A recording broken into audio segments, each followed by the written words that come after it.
नमस्कार, प्रणाम भोजपुरी समाज। खबरें भोजपुरी में आपके स्वागत बा। हम Mahesh Tiwari. Power star the real king of Bhojpuri Pawan Singh ji के होली गीत कब आई?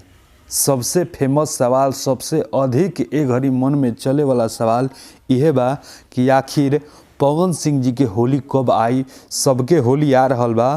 पावर स्टार पवन सिंह जी के अभी कोनो खबर नहीं है कि होली गीत कब रिकॉर्डिंग हुई, वो गाना के कब पोस्टर छूटी, वो गाना कौना कंपनी से आई, वो गाना के लिखले बा, वो गाना के म्यूजिक के बनैले बा, वो गाना के वीडियो डायरेक्टर के बा।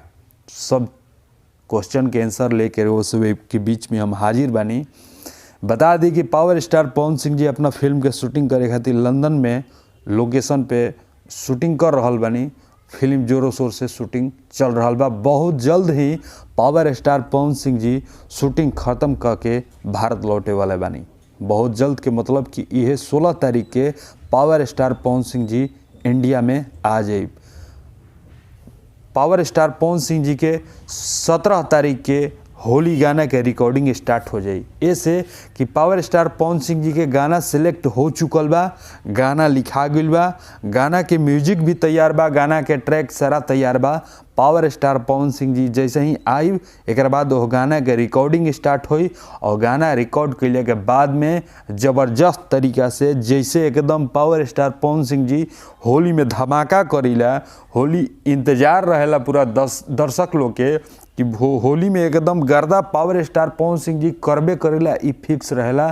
तो वही परंपरा के आगे बढ़ाते हुए पावर स्टार पवन सिंह जी ये होली में भी कहीं एगो ओकरा से भी बड़का धमाका करे वाला बानी। जबरदस्त होली गीत एकदम ट्रेंडिंग सॉन्ग गर्दा गर्दा लेके आ रहल बानी।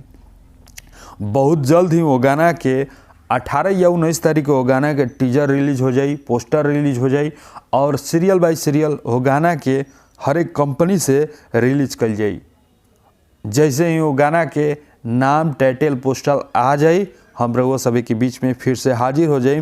तब तक अपना भोजपुरिया समाज के पूरा आशीर्वाद देवे के बा। आप पावर स्टार पवन सिंह जी के तो स्पेशली आशीर्वाद देवे के बा कि गाना एकदम गर्दा गर्दा हो जाओ। और वो लोग के खबर अच्छा लागल बा तो अपना भाई के सपोर्ट करी, चैनल के सब्सक्राइब करी आ एकदम गर्दा गर्दा करी। मिले जी अगला वीडियो में, तब तक खातिर जय माँ विंध्यवासिनी।